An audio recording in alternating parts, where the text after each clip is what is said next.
My profession is agroforestry advisor. My background is landscape architecture and landscape planning.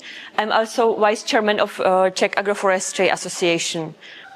So I'm here to talk about Czech agroforestry, which is quite a big topic. So if you have any questions, maybe wait for the discussion, and we can also discuss with Zita about their Hungarian experience.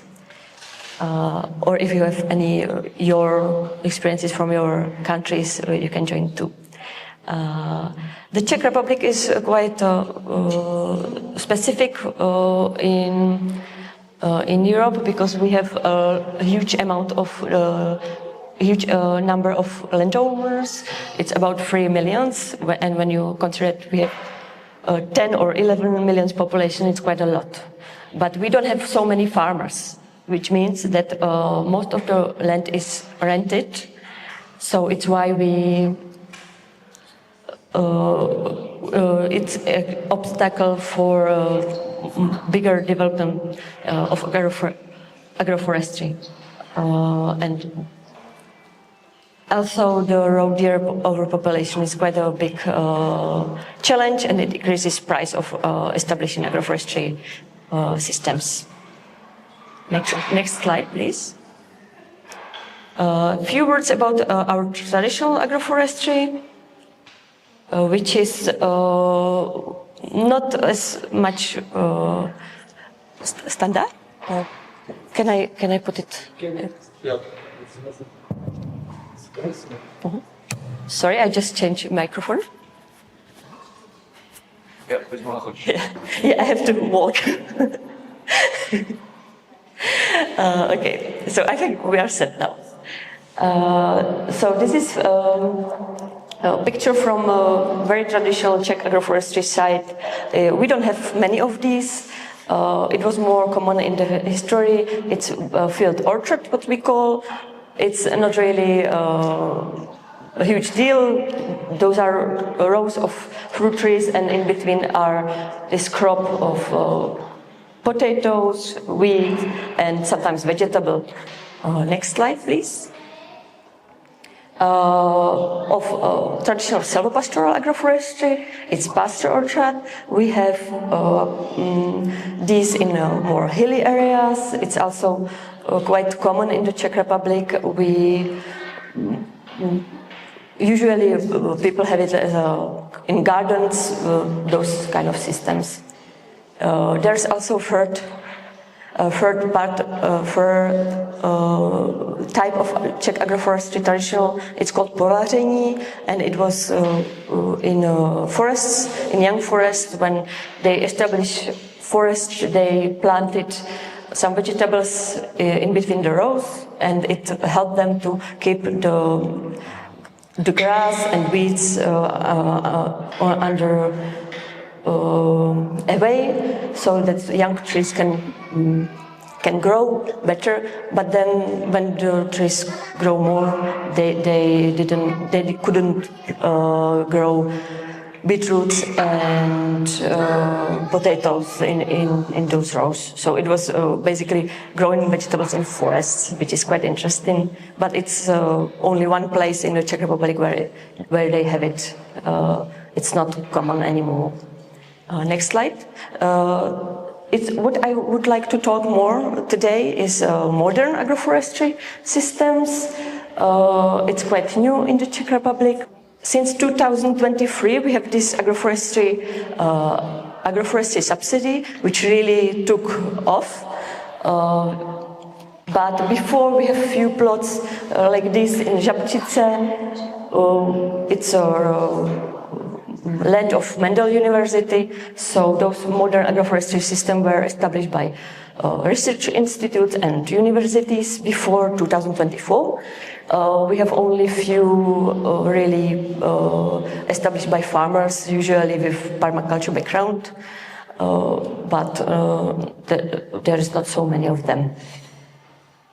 As I said, this is quite a big plot with hybrid poplars, so it's really modern. We don't know these types of agroforestry system from the history in the Czech Republic. I will be talking about this subsidy, which started this planting of agroforestry in larger scales. As I said, we have from 2003, it was first in and then second in, and this year we have third year. You can see the numbers are growing. This year we don't know how many hectares will be planted yet, probably like 1,500, probably, we don't know yet. But you can see that the interest is quite big. More words about this agroforestry subsidy. We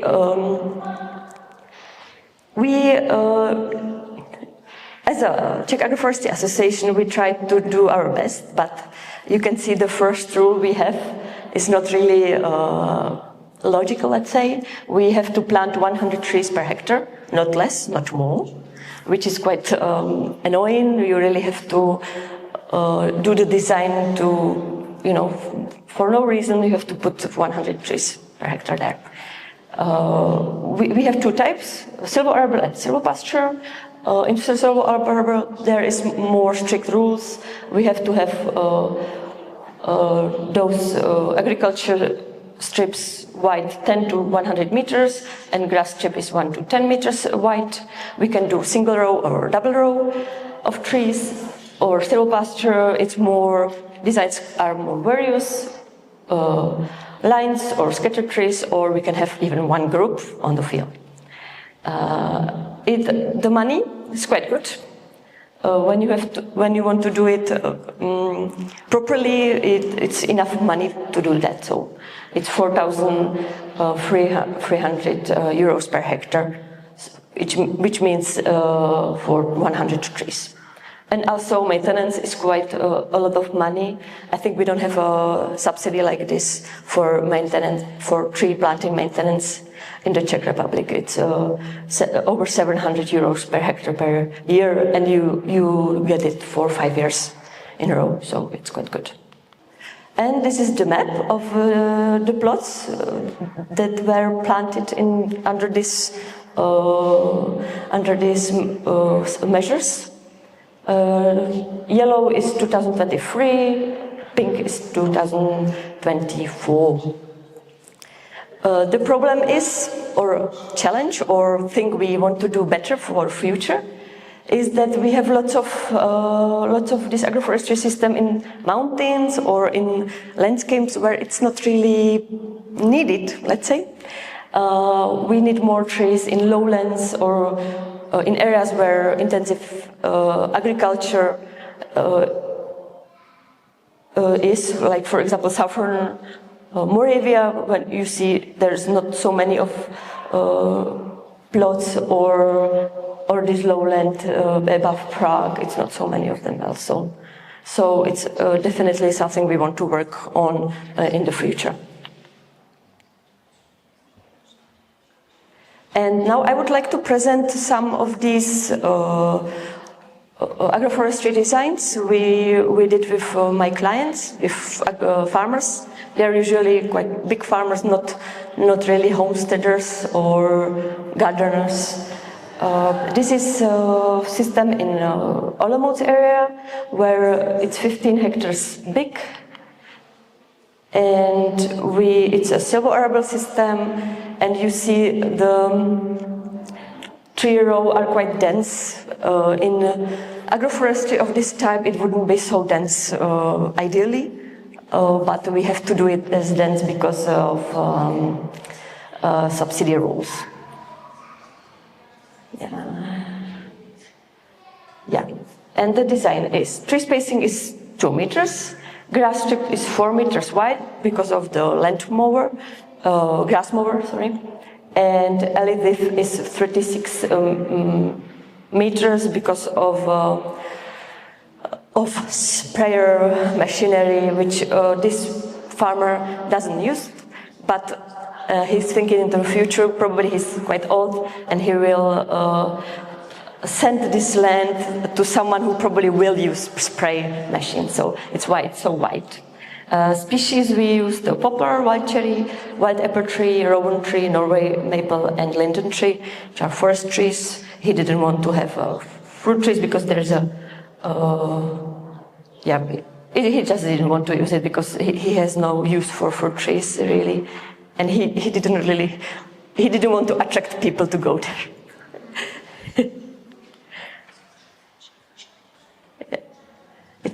Je to pomalý. Je to děláš určitě.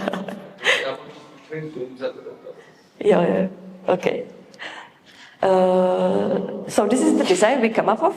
We really had to come with some successional design which changes in a time. So the backbone is big trees like oak, wild cherry tree, and wild apple tree. In between there are poplar trees, which is those, which will be cut down in about maybe 10 years and used for wood chips. So they will disappear later on. And meanwhile, those slower growing trees will grow higher. And there's also linden tree, which will be coppiced. And it's because he wanted to have a shrub layer, so linden tree will be like a shrub kind of, and it will be also coppiced and used for wood chips. And in 20 and maybe 30 years, only those big trees will be there, and the linden trees. Další? Yeah, here we have some pictures. You can see it's quite hilly area. It's the farmer really take care of soil. It's a heavy clay soil, so he puts lots of organic matter in there, and he does it for quite a long time, like 20 years. So it's a quite nice farm. Mm-hmm. Next, yeah, you can see it also will slow down the water infiltration. It's not strictly on contours because of machinery, unfortunately, but there will be some effect. Yeah, he used wood chips for mulch around the trees, which keeps moisture in. Also very good thing. And you can see some detail of the plantings. So we use metal wire and these poles. I think they are spruce poles because they are cheap. Okay, next project is in southern Moravia. Maybe you know this farm, Czech people. It's quite well known. It's filled about 9 hectares. Next slide, please. And this is one of the things we struggle when we want to adopt agroforestry system in southern Moravia, and it's land ownership structure.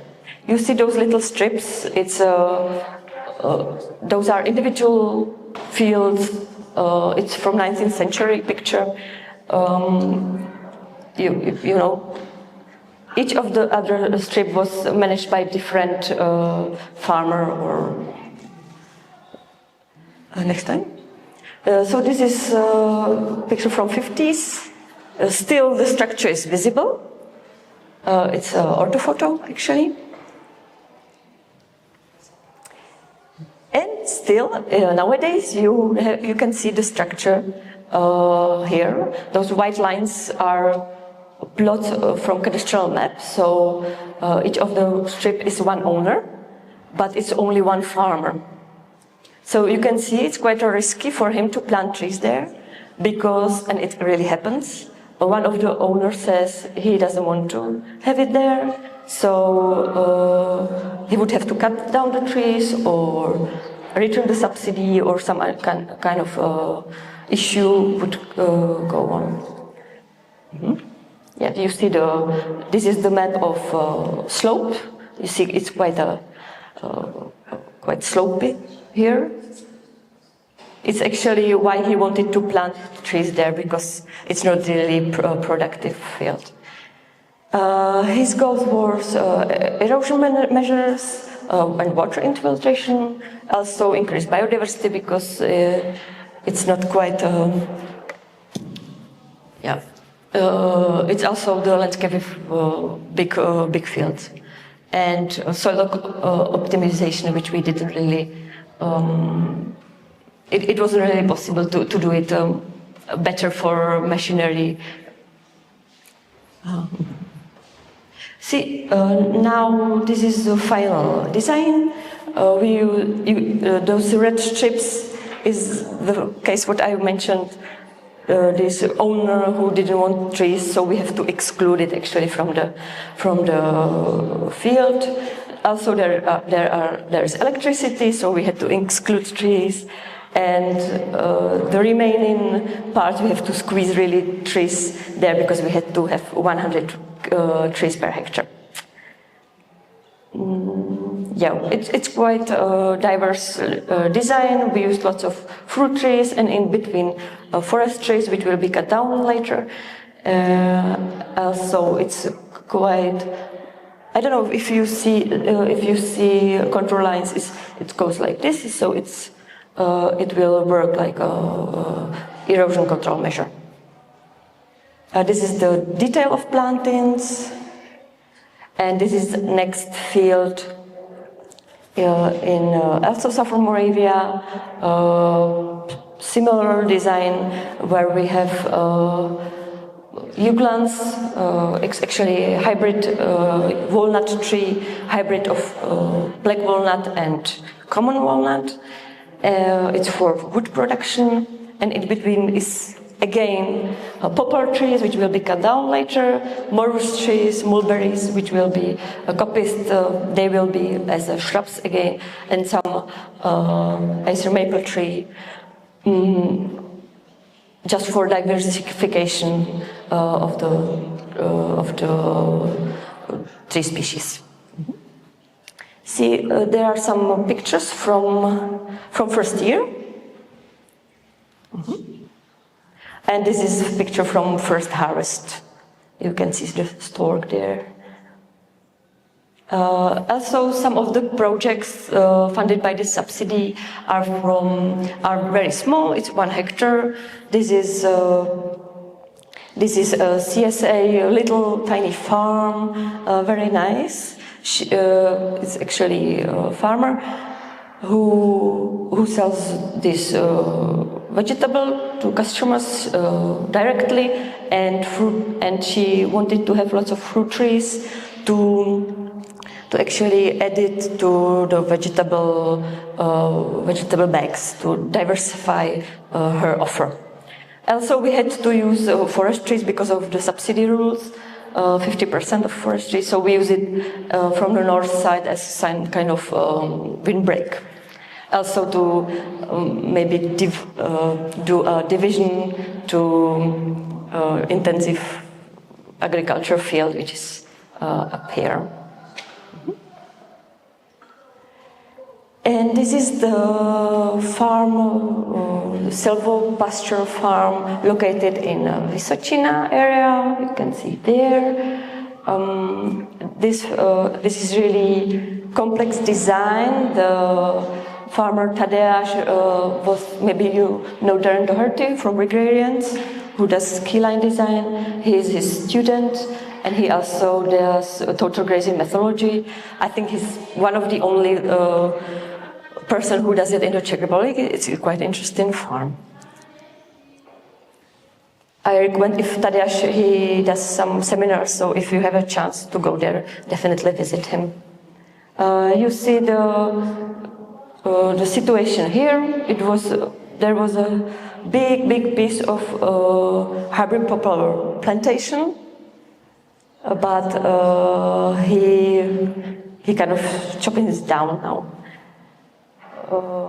And now it's kind of, he manages the whole farm like one big agroforestry system of many times. He also does pasture in the forest. Yeah, climate, we can skip it. Yeah, it's what I said. He does this extreme mob grazing, where he, in a full season, he moves the cattle every 2 hours, which is really very, it's really time demanding. Yeah, some pictures from the farm. You can see the remains of the poplar plantation. He did like these little pastures in between. Next, please. He also uses the yeoman's plow on key line design. Last year he used the compost tea, which was injected in those holes, you can see, to just really start the soil process, because the soils are not very good over there. Even on some part was arable land, so it's really, really degraded. So he tries to kind of put the life back into the soil, also through trees. This is the goat's division of pasture, because as I said, he moves the cattle every 2 hours. So the tree lines are there to help him to manage those moving. I will show you later. Also aesthetic, because he just likes it, and the biodiversity, and tree crops, and tree fodder for the cows. So this is the border of the farm. You can see I hope you can see the red line. Next. And Fem Leod. He started he started with Darren, and I joined the design process later on. And he was studying the control lines, and he maybe you know, I'm sure some of you know the basics of key line design. He started to in landscape to look for ridges and valleys, and he divided the farm like that. And then he finds some moist spots where he is building or reconstructing the ponds, and in the valleys, little system of wetlands. And then we put the tree layer under these logics. This is planting scheme. Also, he wanted to have a little bit of savanna design, scattered trees, not so shady.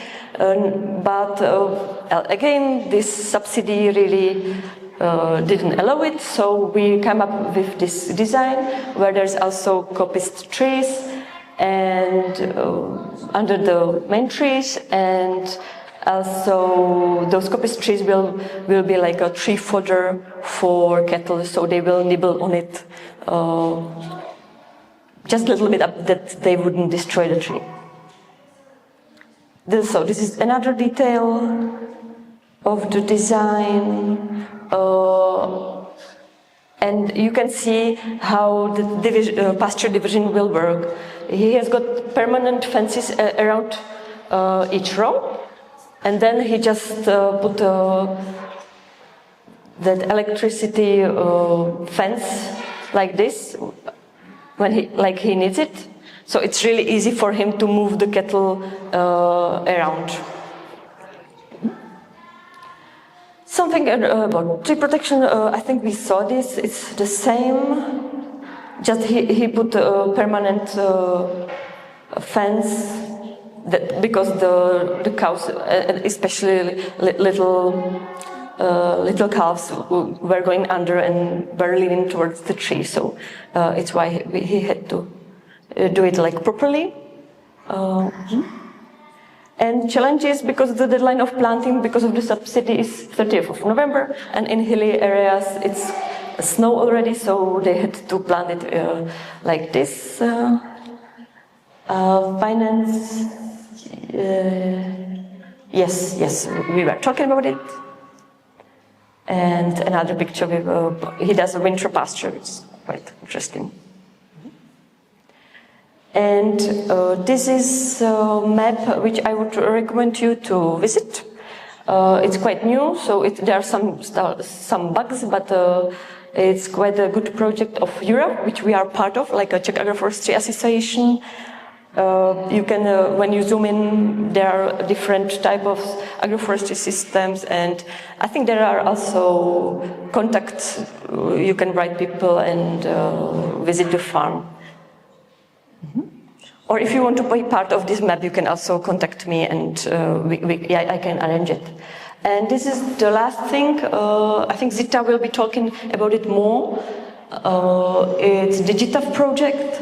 There's a database of tools and data we use in agroforestry. There are all kind of applications and tools you can use, scientific ones, also some for practitioners, like a lot of them.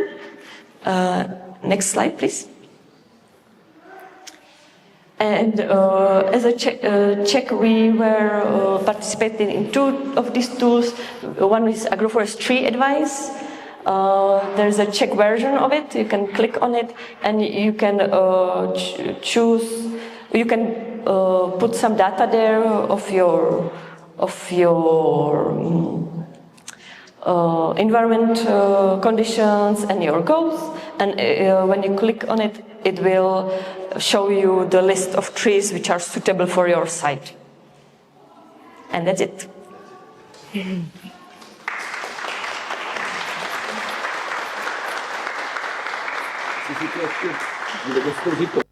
Thank you very much. A warm welcome and from the MAPER, from the Hungarian Permaculture Association. All members was very much waiting for this convergence, what you are organizing at the moment. And I hope that on the agroforestry topic, we can also add some interesting things to this program.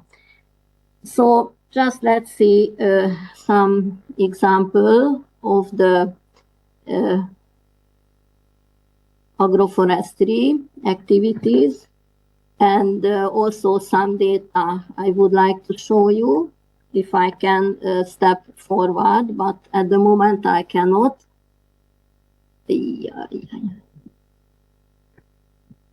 Cannot move. Sorry. Is it okay now? Thank you.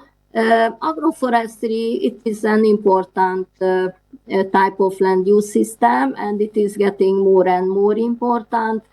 And as we can determine, this is an integration of the tea in the farming system, and it offers a wide range of positive impact.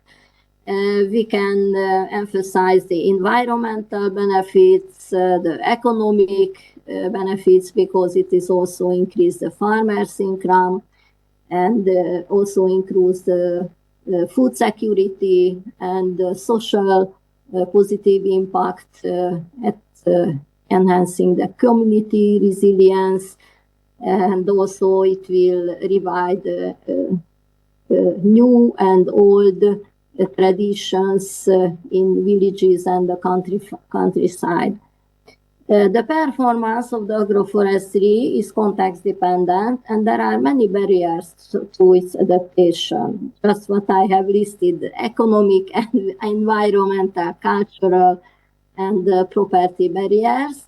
In this figure, you can see the majority of the positive impact and the beneficial effects of agroforestry. I think that the majority of you are familiar with that. The forest and agroforestry area. Here we can see in this bigger data that the agroforestry territories related to the European Union. And as we can see in this figure, Hungary is not in the leading position. It's about 0.4% of the total land, and it is 8% of the agricultural land.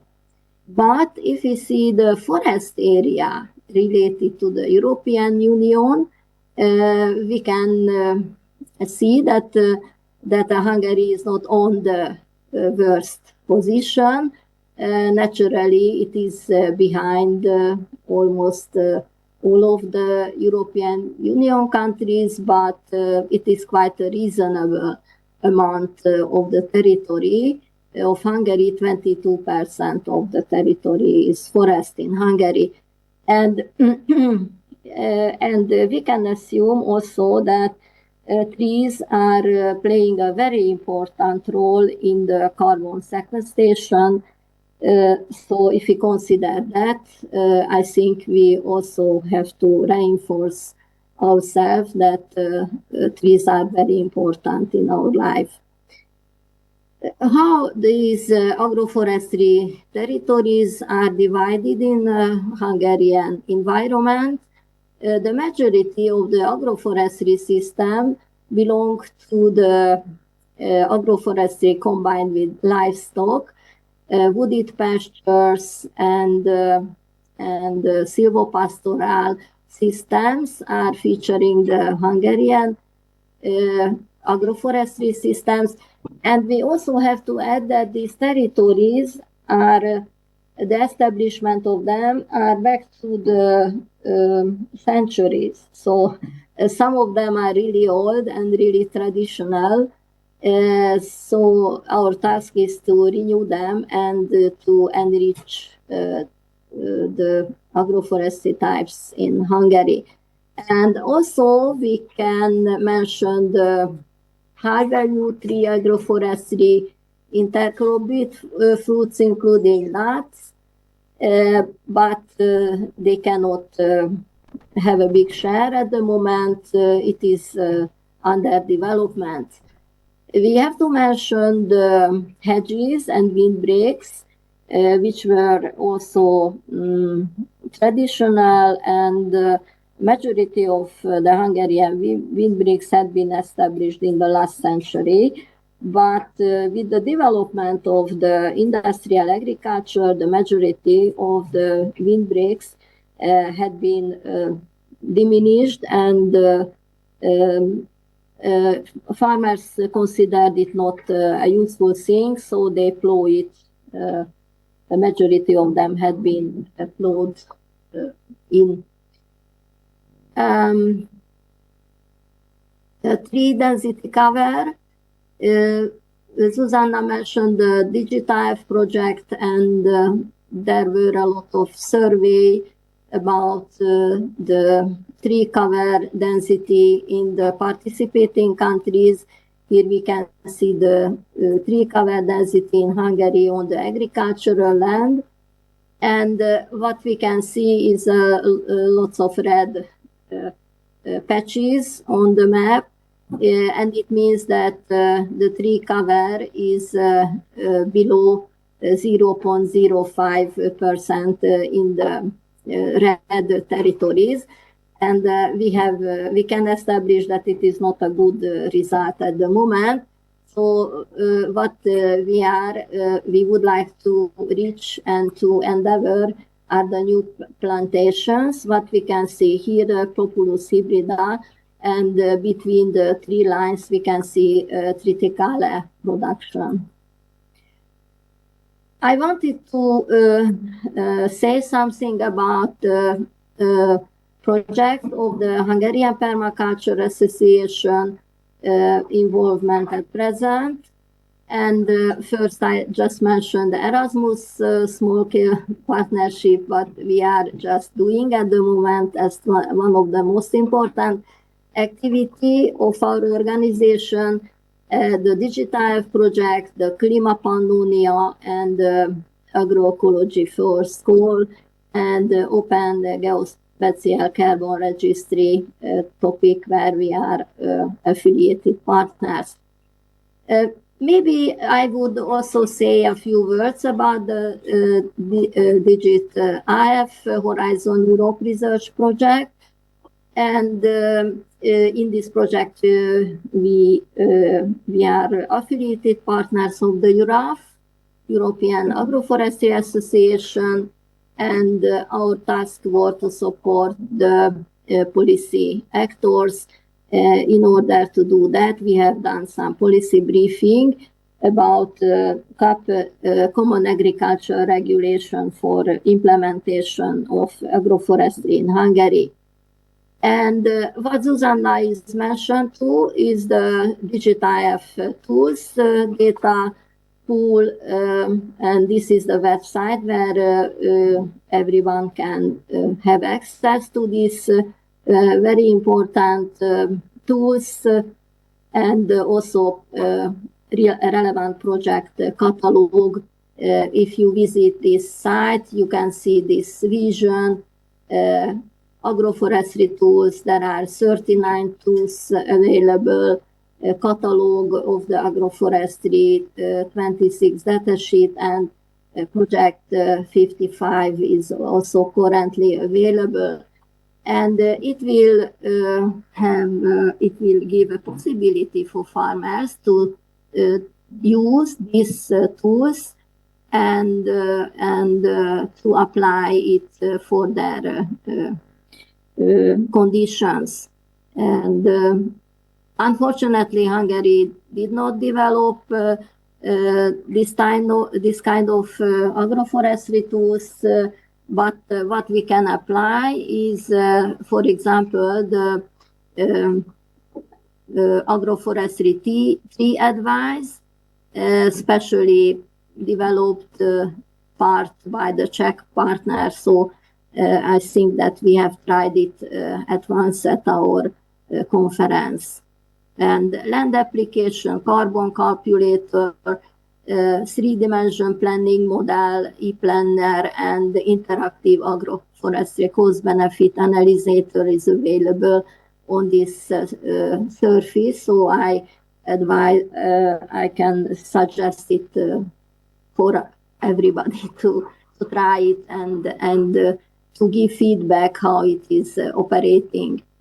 Another project what we are involved is Klima Pannonia, 3 years Horizon Europe project, and there are quite a lot of partners involved, 26 institutions from 10 European countries.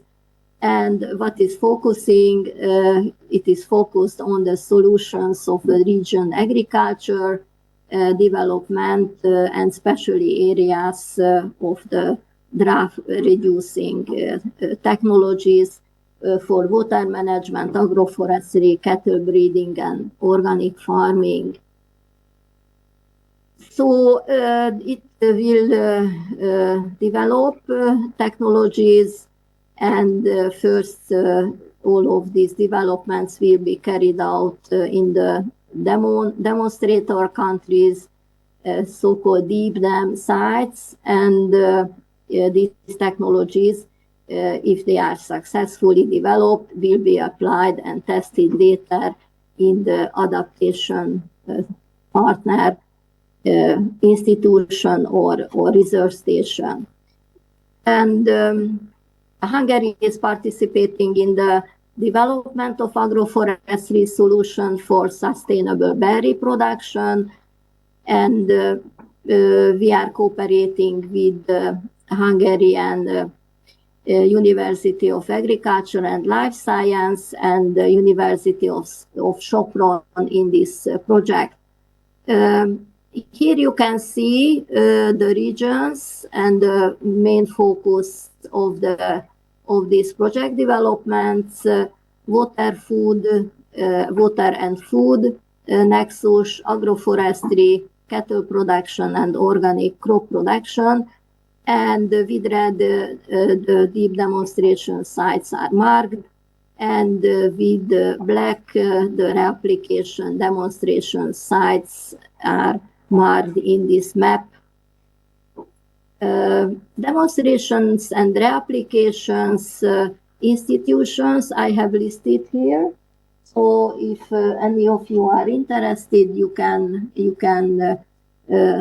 see or get some information about that part of the project, because At the moment, it is in an initial phase, so the initial implementations are on the way at the moment.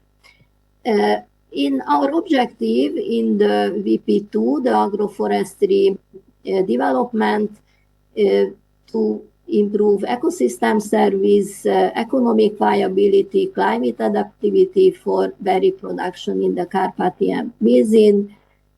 And the key activities is a sustainable agroforestry cultivation, testing the possibility of the region.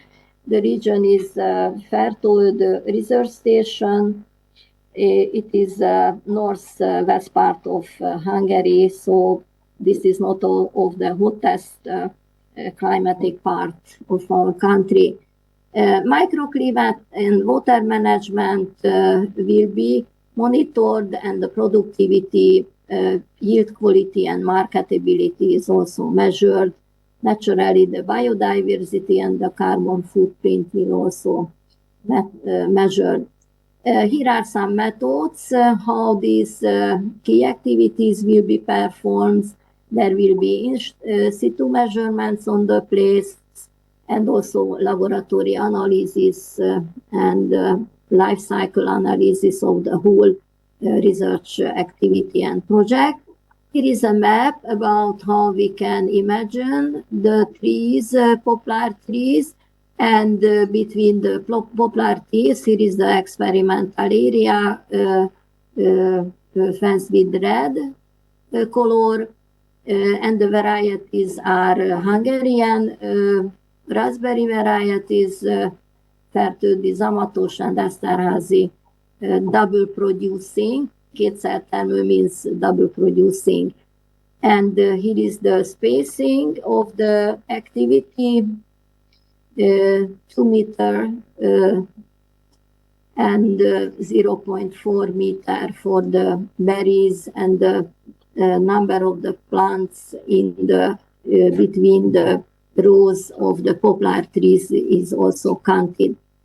In this figure, we can also see some of the previous experiment layout which had been carried out also in the Fertőd research station, where the majority of the research is connected to fruit production. Here is a picture which was presented on the kickoff meeting. Here we can see blackcurrant development between the poplar trees. You can see that there are double rows between the 3 rows. And this is the raspberry plantation, which had been started in 2023. And here it is a vision, a type of vision of the raspberry production, how it can be imagined in a few years, hopefully at the end of the experiment time. And some of the infrastructure is available for the experiment. Some of is going to be implemented. Some of the monitoring systems will be implemented during the experiment. The involvement of the stakeholders, this kind of activity where our organization is involved very much, and we are implementing together the experiment with those farmers who are interested. And this is why we are inviting farmers, producers, traders, specialists, and representatives, municipalities, policymakers to join the project and be a part of the innovation. And to make it, we are developing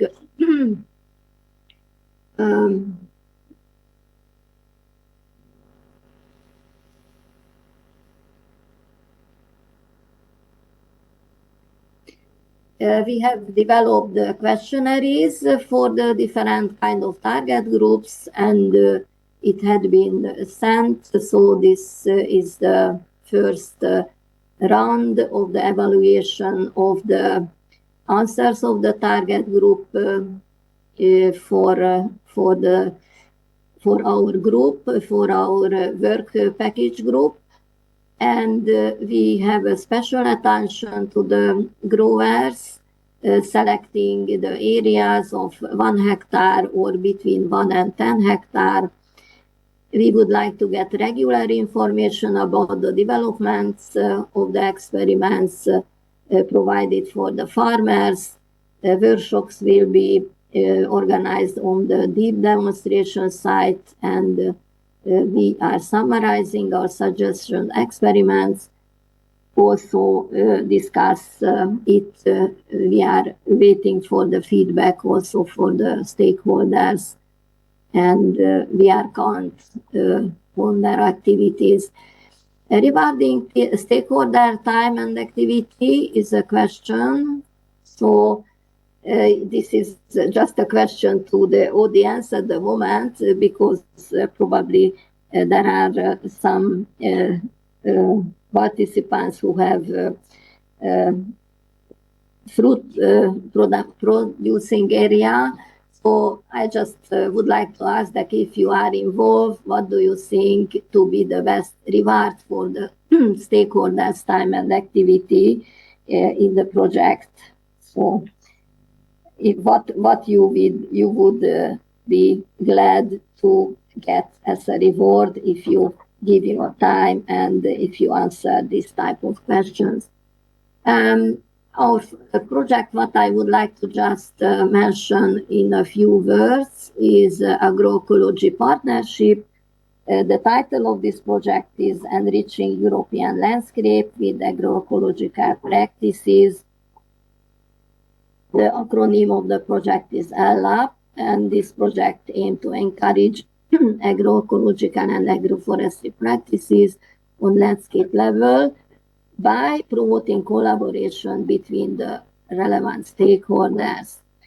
And maybe one of the main questions is how can agroecology contribute to a better cooperation on landscape level to achieve the transition to sustainable and agroecological land use. As we can see, I also I show again the tree cover of the land, not just the European, but you can also see Turkey in this picture. And as we can summarize, there are quite a lot of red territory. This is why this project Enrich European Landscape with Agroecological Practices is focusing on agroforestry implementation also in this project.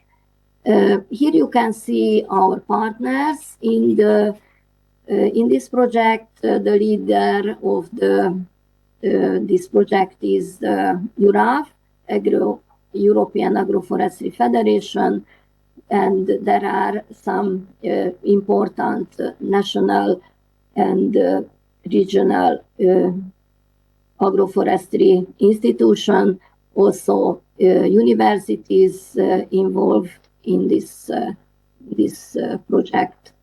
Slovak National Forest Center is also involved. I just wanted to emphasize that. And the main developer of agroforestry type of research, as probably some of you know, the National Research Institute for Agriculture, INRA, and you probably, some of you know the name of Christian Duprat, one of the main researcher developer of agroforestry in Europe.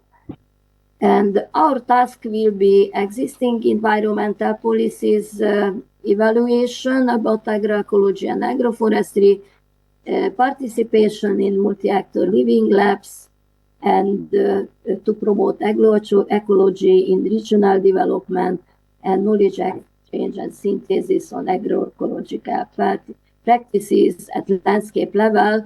Naturally, we have a lot of common activity with the partners, And this project will just starting. We are going to have our first meeting. The kickoff meeting will happen at the end of August.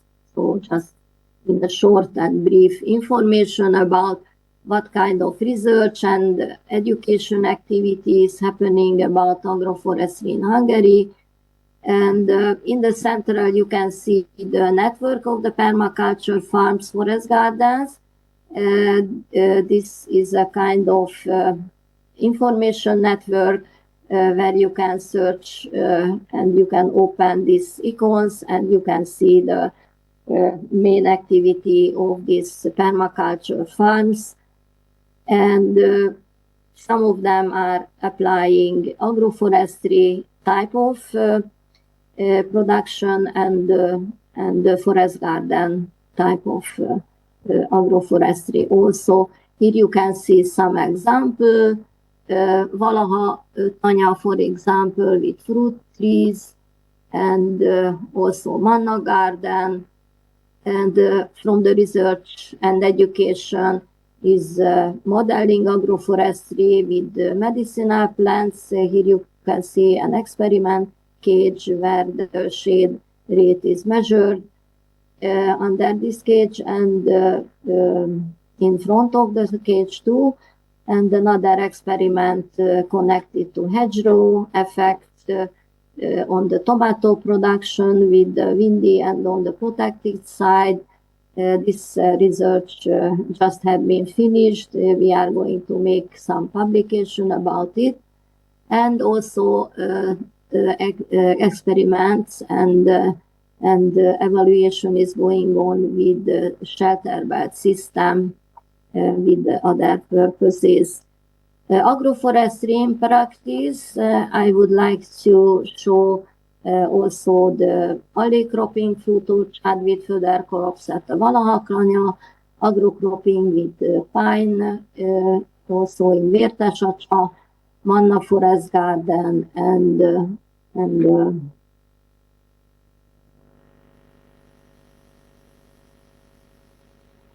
pastoral system in Steppe Forest Garden. Just in a brief introduction, some of the activities what we are going, and hopefully we will be very lucky and we will see the results of the vision of agroforestry benefits in permaculture. So thank you very much for your attention. I have stopped the presentation. Thank you very much. Thank you. I definitely know that Pavlo Ardanov is starting the project Agroforestry in Ukraine. He will be here tomorrow and will be able to talk more about this. We have some very small projects. I know that Ivanka, for example, also has some experiment in this field.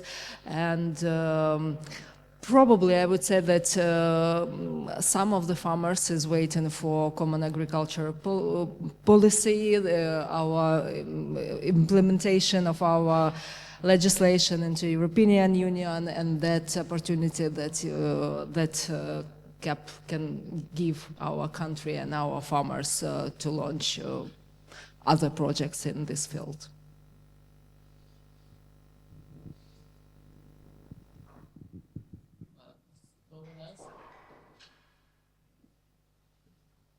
I have a practical question, Zuzana, that you showed with the plantation, with that special farm. You showed multiple slides, and you show with the plantation like how he did it.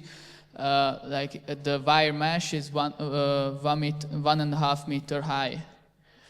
And in the very beginning, when you started the presentation, you said that there is a very pressing issue of the roe deers.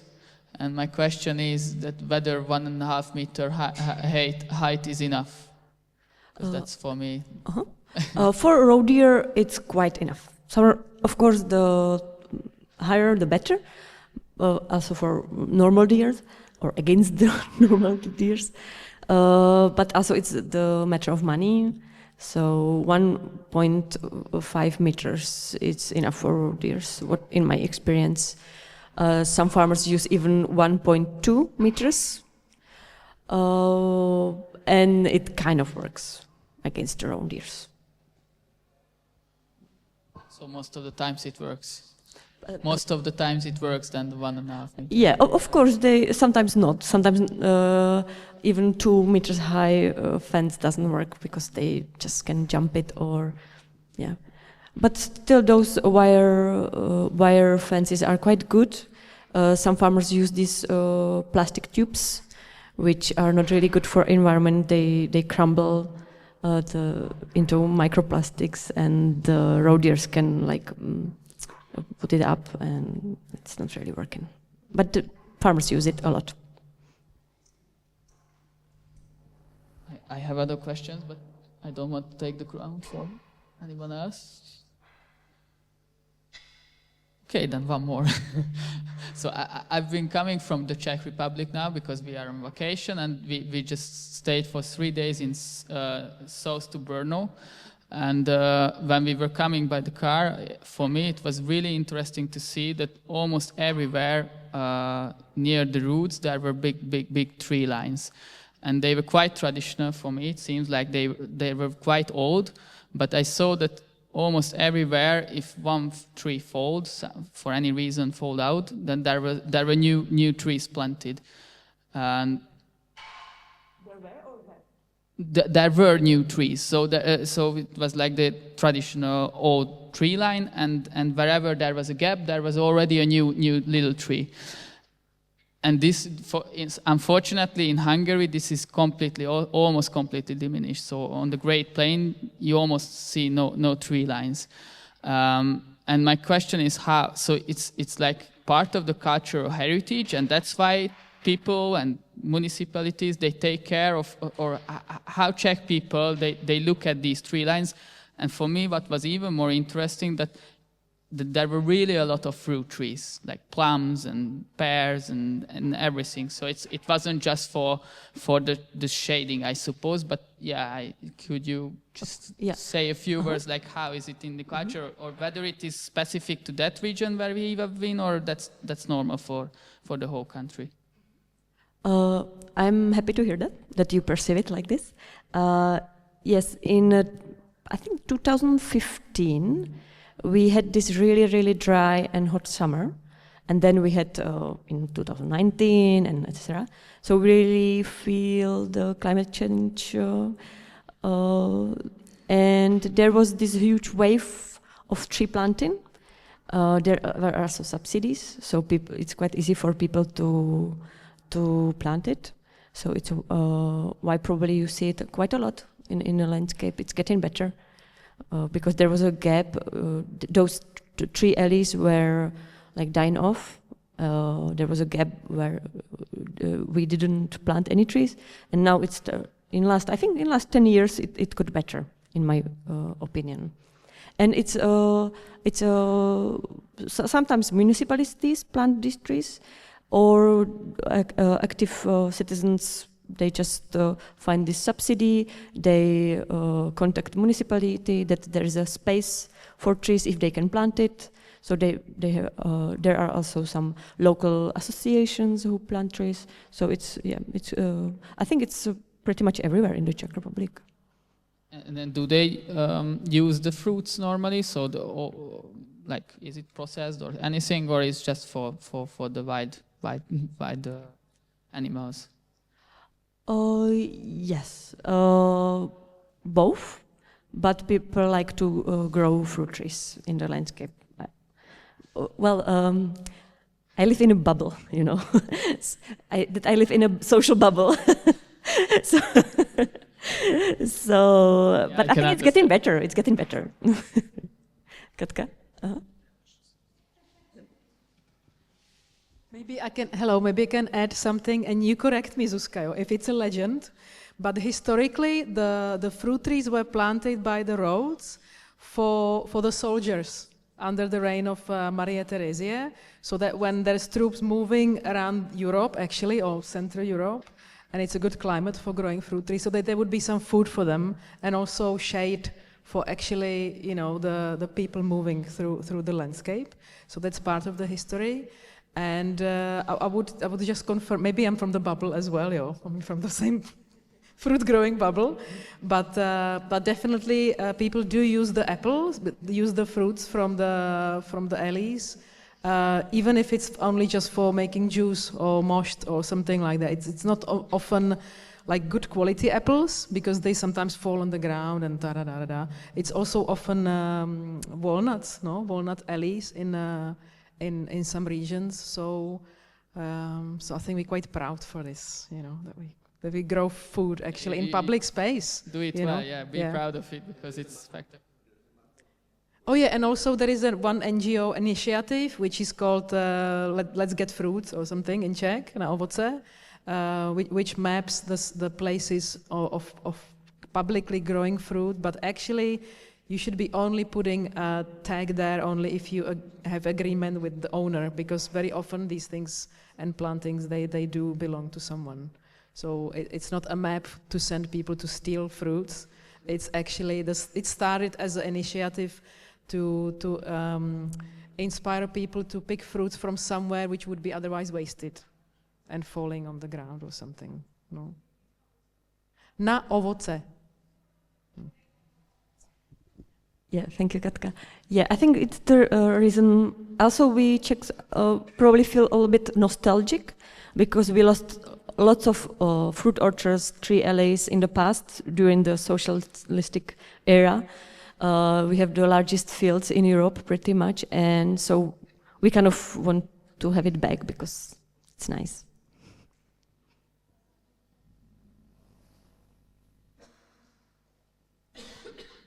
And is Zita still here?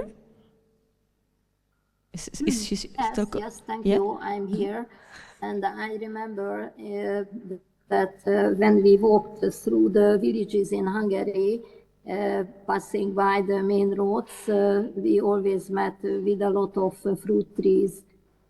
So it was traditional also in Hungary to plant fruit trees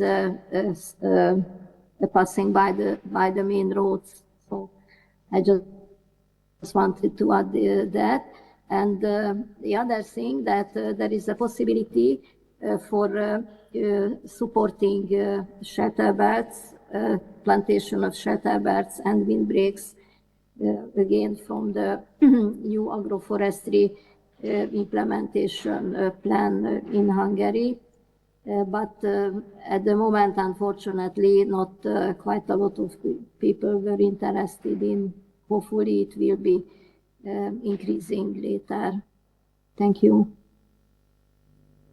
And Zita, I would like to ask about Pannonian region, because it's really dry and we have something similar in southern Moravia. How do you approach this issue or this challenge of lack of water for trees?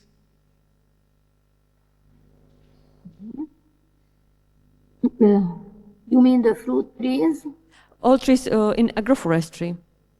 Mm-hmm.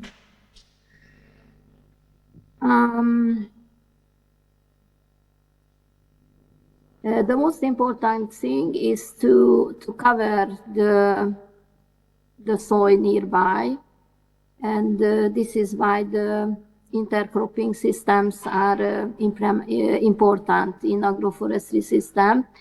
To cover the plant, in this case to avoid evaporation and to maintain more water in the soil. Also, the tree lines can be mulched at the beginning, especially when the trees are young. And at the beginning, it can be irrigated if they have the possibility, but if not, movable tankers will provide the water for the young trees at the beginning of the plantation period. Okay, thank you. And naturally, we have to select the suitable tree species which are tolerant for the partial drought effect during in the summer season. And also drought can be happen in winter time as well. Naturally, the vegetation is finished by this time, but if we have drought periods during autumn, winter, it will affect the vegetation periods starting in the springtime. So we also have to think about it. And what is the good reason? A good solution is the soil covering in winter time as well. So it is depending what I just mentioned, the type of the intercrop what we apply, and also mulch type of the tree lines. If we planting tree lines, naturally it can be spotted, or if we planting a group of the vegetation, trees, bushes in pasture territory, in this case we can develop a kind of guild. And if we are developing guild, we are permaculturists, we know that this associated plant community will help each other, not just in the development, but also underneath the soil to raise the possibility of reaching the water, soil water for each of the plants. So I think the main solution is to approach the diversity in the agroforestry system, and to apply solutions which had been proven or had been proven in permaculture solutions. Thank you. Thank you, Zita. Any other ideas? Katka? Thank you. To nevadí. I would like to ask from your practice, so if a farmer approaches you that wants help with agroforestry planting, how long does it take, and what is maybe the challenges? I mean, apart from the bureaucratic paperwork, maybe. So, like from the practicals, do we have everything in the country, like enough trees or people or something from the? Okay. Yeah. So I think the main challenge, the trees definitely, because there is a subsidy, so there is a huge step in demand for the young trees. So of course we struggle with that. And there's also some rules in this subsidy that they have to be 1.2 meters high. They can be smaller. So, yeah. So, and other issues, I would say it's maybe some farmers struggle with understanding what agroforestry is really, because they. Actually, it's your question you had about the PR, agroforestry. They just see the list of subsidy and they say, hey, it's 100,000 Czech crowns per hectare. It's a lot. But they didn't, so they choose agroforestry subsidy because of the money. So we struggle with this, with really understanding. We are proud on this number, how many hectares they were planted. But I would be more happy if they were maybe less, but better. A better approach, even though Czech Association is 10 years old, so we went through lots of conference, seminars, a study program, but still we need to do more education to educate farmers, to really understand what agroforestry is, that it can help them also in economy, in climate change adaptation, in diversification of income. I don't know. I don't think they understand it really well. Some of them do, of course. Related to that, it's about land concentration and big farmers. Like, I don't know how is it in the Czech Republic, but as much as I heard, land concentration is also quite an issue here, not just in Hungary. Land consolidation? Land concentration, like big farms. Mm-hmm. I saw that the ownership is like a lot of people own, but through the rental process there are huge farms. I don't know, as much as I know it, that's also in Czech Republic, but in Hungary definitely. And my question is, like, do you or the association or you yourself, like, you are targeting for big farms, and do you think that these kind of land concentration has also good impact on agroforestry, because larger farms, they have more, I don't know, they have a scale of economy to, like, say, make trials on 15 hectares. So the question is, like, your clients, they are normally small-scale farmers, middle or big, and like how do you link with or connect with the big farms, like more than 2,000-3,000 hectares? So my clients are from small to medium size, I would say. Even sometimes they have like 2,000 hectares, which is quite big in terms of European farms. But in Czech Republic, it's actually not so big because we have really huge farms, agro holdings. And the question was how we approach the really big farms. Really, it's difficult. Yeah, it's really difficult. They don't want it. They don't understand it. I had one client, Czech people will know, from Agrofert. It's a really huge agri company. But it was just this little company under this huge company. They wanted to have shade for cows, which is nice. But it was really one case, and they just don't want it because they would want it if there were more money for that, I think. And also this problem with land ownership situation. It's called, there was a research and they call it farmland rental paradox, that the small ownership plots are, the bigger fields are for farmers. So there's as I showed to you, there's a 15 hectares field, but there are like 200 owners. So it's one of the reasons they don't want it, because the trees wouldn't belong to them. They would be the people. And it's quite risky. I understand it's quite risky to plant trees on not on your land. For me, the question is if you observe about because it's mainly in Europe, like the number of farmers, they are like decreasing, and it's if there are more like trainings or formation in university or professionalization of farmers in Czechia.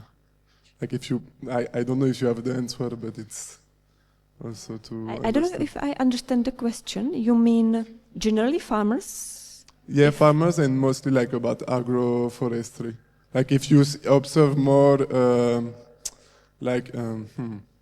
new way of educate and like change this way of, because it like begin with the like university trainings and all this. So yeah, it was about this. We have one really great thing in last few years. It's called Farmářská škola, farmers school, and there are lots of young people interested in this sustainable agriculture, and the part of it is also agroforestry education. They go to agroforestry excursion to Germany, for example. So I think there's quite hope for Czech agriculture, but also those are young people and they don't have access to land. So they have like 1 hectare. So I think it's big impact, but not you can see it in the landscape, but it's quite a big impact. I think in the future we will have well-educated young farmers. And I wanted to ask, is agroforestry being taught in universities, in agriculture university? Yes, but it's more only one subject, and it's voluntary. So yeah, and I think the tropical the Faculty of Tropical Agriculture. There is one, and in Yes. at the Mendel University. Mm-hmm. Yeah. Uh-huh. Can I just add something about the Hungarian situation? At the University of Sopron, there will be a new degree course about agroforestry. As far as I know, it will be started this year. It will be 3 years long. And there were also specialization available for agroforestry at the University of Sopron. So not just the forestry type of topics, because all of the university is about forestry development, but there are new teaching and educational initiatives about agroforestry. So it will be available for students, and naturally everybody who would like to participate and has an entry degree. But what I consider is important activity for the farmers, what we would like to initiate in Klima Pannonia project, is their involvement in the project.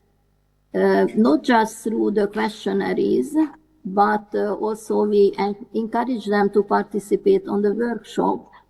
And in this case, they will see the development of a certain experiment, namely the development of raspberry production between the poplar trees. And if they can also conclude different kind of results, or if they are informed of the achieved results, they can summarize it, and they can relate it to their activity in their field. In this case, they can give us feedback to what can be implemented and what is not. And this is a kind of discussion and multi-actor learning activity in this case, and also practice. So it is not just one way, teaching and learning, but with the involvement of the farmers and their experience of them, it will be a two-way or multi-way learning and practicing activity. This can be a kind of solution, I think. Thank you.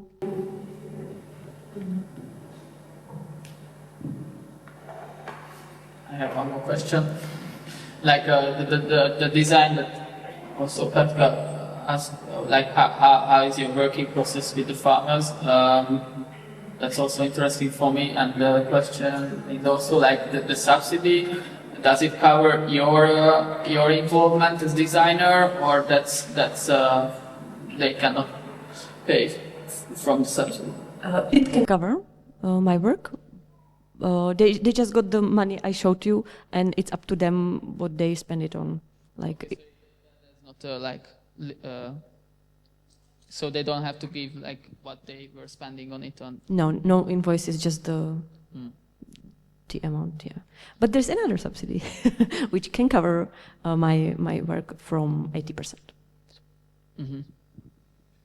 That's good. And how is the process normally like? Because like how much time is it for you? And I didn't answer it. Sorry. A good question. It depends really. They do it on last minute really. For example, they just call me in summer that they want to plant in autumn. So sometimes we are really in a rush. But there was lots of uncertainty with these subsidy rules. So we didn't really we couldn't like say, okay, in 2 years we will be planting, we will prepare the land and everything around it and project. Because we didn't know under which rules we will be planting. There were some last minute changes. In Maine, So, and then in autumn, they will be planting. So it depends, really. Depends. Sometimes it's a year of planning. Sometimes it's a few months, few weeks. Few days. Few days. Thank you. I would like to ask on, there was a question from Salaizita about what would the farmers require for join these kind of projects beside the money, and I have an experience that usually it's a human resource that they are lacking, because less and less people would like to work on farms. So I would like to ask you about this experience, what you have with. Yes. Like tree planting requires quite a big amount of manual work. So yeah, the same experience. Some farmers want to mechanize their tree planting. They use machines, but it's not as quality as it could be with these larger trees. Yes, sometimes they hire the company to do that for them, planting. Sometimes they do it with family. But yeah, it's lots of work, like manually.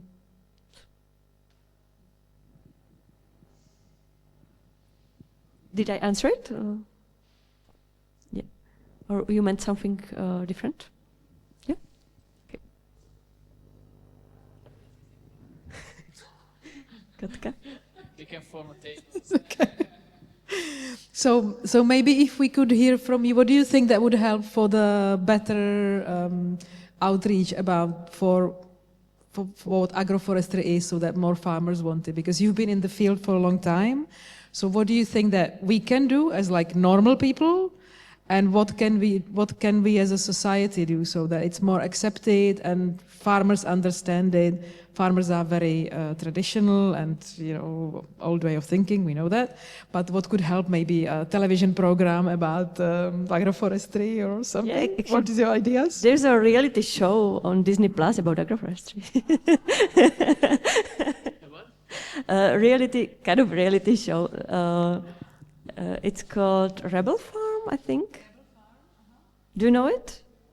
It's about a German farm, really big one.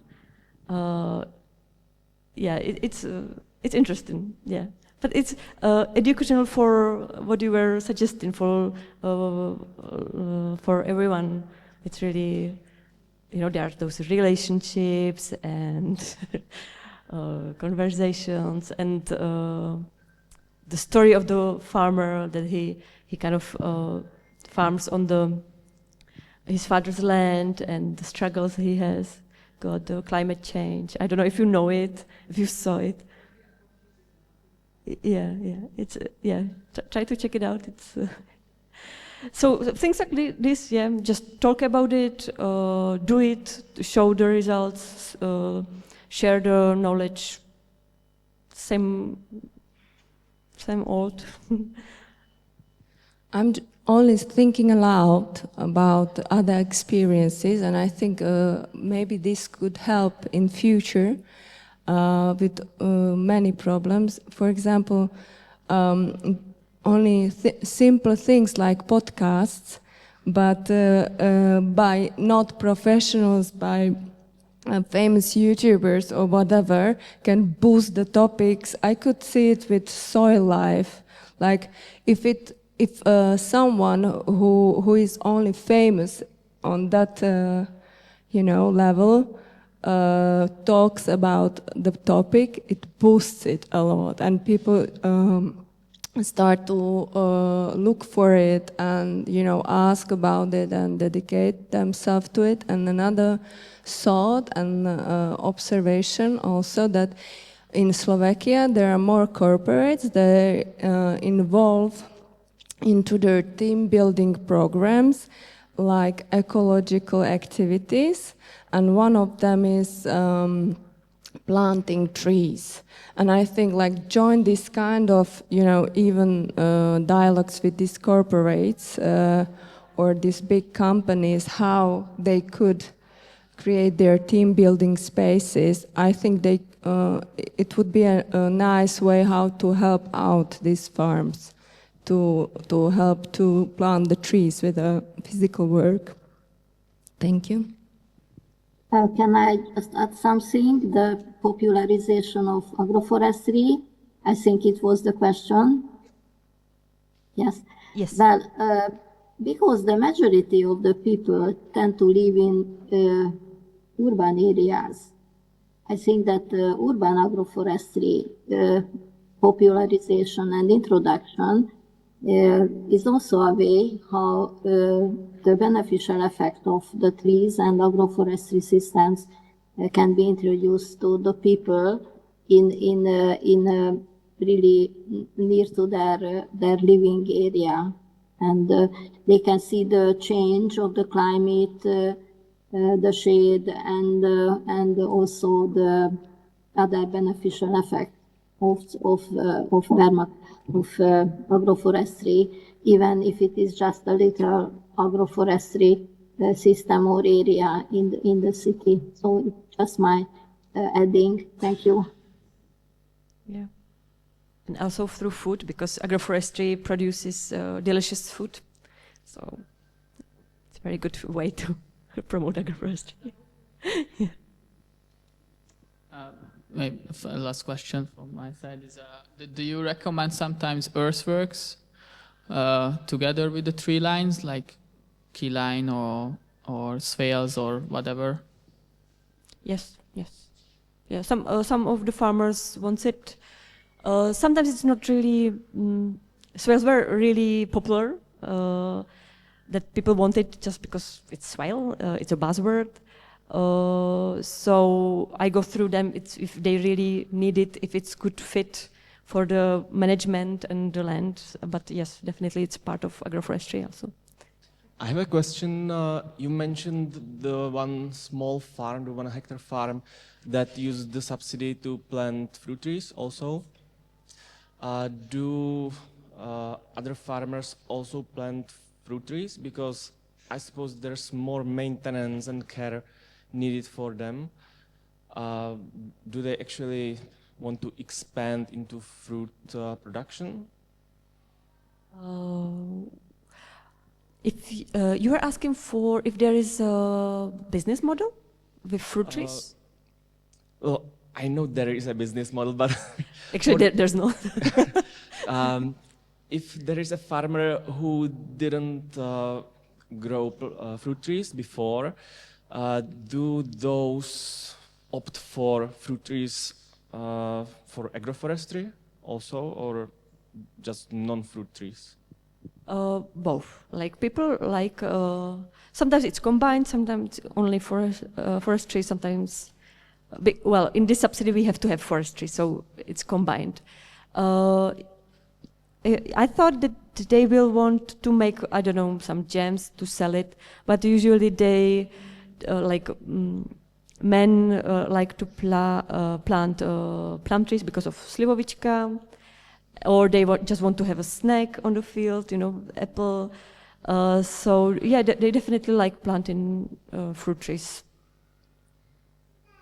But there's no business plan that they would make a product so far, which is a little bit pity. Okay.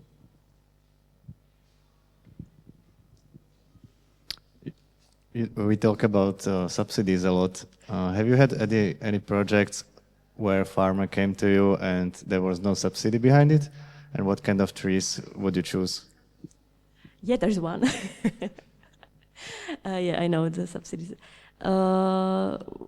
It's actually the project still in process. So we will use only fruit trees because it's 7 hectares, and there will be also herbal garden, and it will be really diverse, high stem orchard kind of, yeah, all kind of trees. I don't know. It's not set. It's not final design yet. Yeah. Okay. Thank you very much. Yeah.